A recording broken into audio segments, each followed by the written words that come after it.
Hello दोस्तों, तो आज मैं आपके लिए एक नई महानवा लाई हूँ जिसका नाम है God please make me a demon. तो चलो कहानी की शुरुआत करते हैं। कहानी की शुरुआत एक चर्च से होती है जिसमें पादरी होता है। वह कह रहा होता है, ईश्वर की कृपा से आपको हार्दिक बधाई, और भगवान की तारीफ कर रहा होता है। वह भगवान की तारीफ कर ही रहा होता है और साथ साथ में बोल रहा होता है कि आपकी बच्ची बहुत प्यारी है। यहाँ तक कि तभी वहां पर अपनी मेन कैरेक्टर आंसुओं की गंगा बहा रही होती है। वहीं पर उसके पिताजी उससे कहते हैं, मोरन शांत हो जाओ बेटा। लेकिन नहीं, हमारी मेन कैरेक्टर शांत क्यों होगी। तभी चर्च का पादरी हमारे मेन कैरेक्टर के पिताजी के पास आता है और बोलता है, क्या इसका नाम मोरन है? लेकिन उस समय मोरन के पिताजी सोच रहे होते हैं कि ये ज्यादातर चुप रहती है, लेकिन ये चर्च में आकर अपनी गंगा क्यों बहा रही है। उसके पिताजी पादरी से माफी मांगते हैं। पादरी बोलते हैं, मोरन स्वस्थ है। तब पादरी यह भी बोलते हैं कि हमें ये रिचुअल मोरन से शुरू करना चाहिए।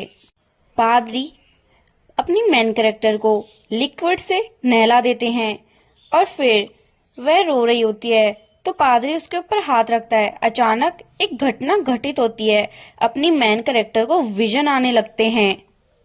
तुम्हारी सजा यह है कि तुम मनुष्य बनो और जीवन व्यतीत करो। हमें कुछ डीमन भी दिखाए जाते हैं जो कह रहे होते हैं कि हमने बताया तो, तुम्हारी क्या गलती है, तुम्हें यह भी पता है।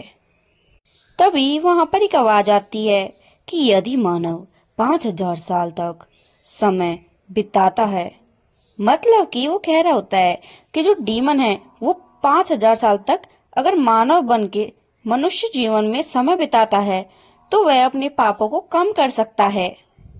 वहां पे दिखाया जाता है 5,000 साल। एक आवाज आती है, वह कहती है कि मुझे 5,000 साल तक टिके रहना है।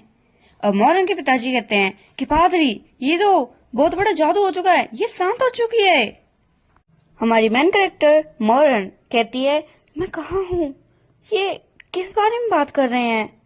और वह अपने आसपास देखती है, यह तो एक चर्च है। इसे देख के वह वापस रोने लग जाती है। हमारी मेन कैरेक्टर उस समय सोच रही होती है, मैं कहाँ हूँ, ये कितना डरावना है।